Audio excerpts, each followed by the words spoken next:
بخاری مسلم میں ایک حدیث ہے،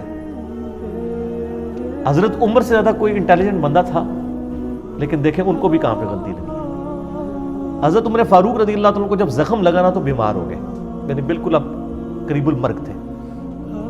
مشکات میں بھی آتا ہے، یہ حدیث آتی ہے۔ تو لوگ ان کے پاس رو رہے تھے کہ اب تو یہ نہیں بچیں گے۔ حضرت عمر نے کہا کہ تم رو مت، کیونکہ نبی علیہ السلام سے میں نے سنا ہے کہ میت کو اس پہ رونے والوں کی وجہ سے عذاب دیا جاتا ہے۔ یہ حدیث اما عائشہ کے سامنے بیان کر دی کسی نے حضرت عمر کے حوالے سے، اور اس کو بیان کی تھی عبداللہ بن عمر نے رضی اللہ تعالیٰ عنہ علیہ السلام۔ اب عبداللہ بن عمر رضی اللہ تعالیٰ عنہ بھی بیٹھے ہوئے اما عائشہ کے پاس پردے میں، ٹھیک ہے، اور بات کس کی ہو رہی ہے؟ حضرت عمر کی۔ روایت کون کر رہا ہے؟ عبداللہ بن عمر۔ کس کے سامنے؟ اما عائشہ کے سامنے۔ یار اہل حدیثوں سے معذرت کے ساتھ میں یہ جو کچھ بیان کر رہا ہوں، لیکن انہوں عزم کرنا کوڑی گلنا نہیں، لیکن عزم کریو۔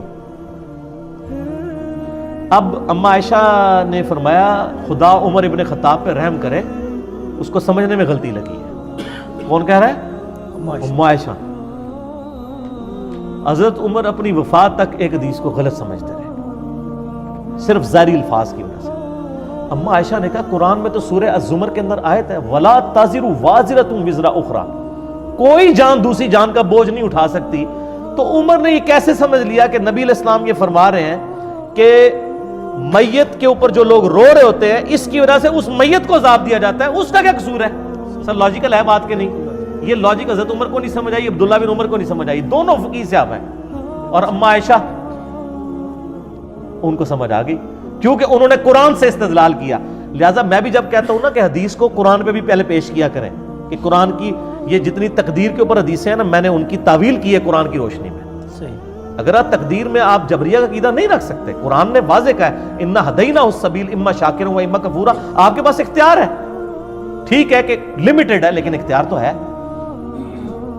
اچھا، تو اما عائشہ نے فرمایا کہ نبی علیہ السلام کے کہنے کا مقصد یہ تھا، یہ آپ نے کافروں کے بارے میں بات کی تھی، کانٹیکسٹ بتا دیا، حضرت عمر کو بھی پتا، عبداللہ بن عمر کو، کافروں کے بارے میں بات کی تھی، اور اصل میں بات یہ کی تھی کہ کافر کی میت پہ لوگ رو رہے ہوتے ہیں، حالانکہ اس سے تو عذاب دیا جا رہا ہوتا ہے۔ یہ رو رو کے کہہ رہے ہوتے ہیں کتنا چنگا سی، کتنا زبردست سی، خیر خواہ سی، اگے جنت ہی چوئے گا۔ ظاہر کافر بھی تو اپنے حساب سے کوئی جنت سمجھتے ہیں نا، وہ رو رہے نوح کر رہے ہوتے ہیں، اس کی تعریف بیان کر رہے ہوتے ہیں، حالانکہ اس کو عذاب دیا جا رہا ہوتا ہے۔ تو یہ کافر کے بارے میں حضور نے کہا تھا، یہ نہیں کہا تھا کہ مومنین کے اوپر جو لوگ روتے ہیں تو اس رونے کی وجہ سے ان کو عذاب دیا جا رہا ہوتا ہے۔ دیکھ بات سمجھ آ گئی؟ اب یہ بات کی انجین نہیں کی اما عائشہ نے، انجین نہیں کی تو سمجھ آئی نا، ورنہ تو نہیں سمجھ آنی۔ حضرت عمر کو بھی نہیں سمجھ آئی، عبداللہ بن عمر کو بھی، اور پھر ساتھ ہی اما عائشہ نے ایک اور مثال بھی ڈال دی، بخاری مسلم دونوں میں۔ آپ نے فرمایا یہی حال ہے جو حضرت عمر نے دوسری بات بھی سمجھی ہے۔ اچھا ہاں جی، کلیب بدر والی، کلیب بدر والا جو بدر کے کنویں میں کافر ڈالے گئے تھے، نبی علیہ السلام نے ان سے خطاب کیا کہ بھئی تم نے جان لیا کہ نبی علیہ السلام تم سے یعنی محمد رسول اللہ سچ کہتے تھے، یعنی اب تم عذاب میں پہنچ گئے ہو نا تو ہمیں۔ تو حضرت عمر نے وہاں پوچھا یا رسول اللہ علیہ وسلم یہ تو مردہ ہے، کیا مردے سنتے ہیں؟ تو آپ نے تم سے بہتر سنتے ہیں۔ اچھا، اب حضرت عائشہ نے کہا کہ عمر کو بات سمجھ نہیں آئی۔ عبداللہ بن عمر نے ہی یہ بھی روایت کی، عبداللہ بن عمر ابو عبد الرحمن پر اللہ تعالیٰ رحم فرمائے، ان کو یہ بات ہی نہیں سمجھ آئی۔ نبی علیہ السلام نے یہ نہیں کہا تھا، ان کا یہ کیسے ہو سکتا ہے جبکہ قرآن پاک میں آیا ہے کہ اے نبی علیہ السلام تم مردوں کو نہیں سنا سکتے، تو یہ کیسے ہو سکتا ہے کہ وہ سن رہے ہوں؟ اصل میں نبی علیہ السلام یہ کہہ رہے تھے کہ اے عمر اب یہ تم سے بہتر جان چکے ہوں گے، کیونکہ وہ اب آخرت میں جا چکے ہیں، تم تو اس دنیا میں ہو نا، دنیا میں بیٹھ کے تو آپ جج نہیں کر سکتے نا عذاب کو اور جنت کو۔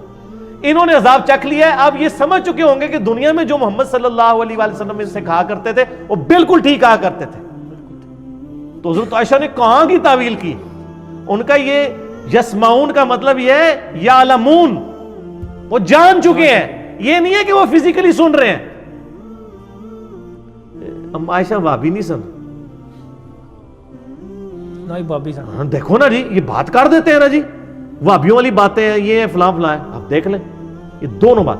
لہٰذا کانٹیکسٹ بھی دیکھنا چاہیے. اگر صحابہ کرام کو کسی حدیث کے سمجھنے میں یعنی کانٹیکسٹ کے پوائنٹ آف ویو سے غلطی لگ سکتی ہے نا, تو سر پھر آپ کے محدثین اور آپ کے بزرگان دین اور آپ کے شیوخ الحدیث وہ کس کھیت کی مولی ہیں؟ ان کی کیا اوقات ہے صحابہ کرام کے مقابلے پہ؟ اور پھر آپ کو وہ حدیث بھی یاد ہوگی بخاری مسلم کی جو میں نے معراج والے لیکچر میں بتائی تھی, مسروق تابعی جو اما عائشہ کو ملنے جاتا ہے تو وہ مسروق کہتے ہیں میں تو ٹیک لگا کے بیٹھا ہوا ہوں, پردے میں اما عائشہ کے شاگرد تھے نا, بڑے لاڈلے شاگرد تھے. تو کہا مسروق بیٹا میں تجھے بتاؤں جو بھی 3 باتوں میں سے کسی ایک کا بھی قائل ہونا وہ اللہ اور اس کے رسول پہ جھوٹ باندھ رہا ہے.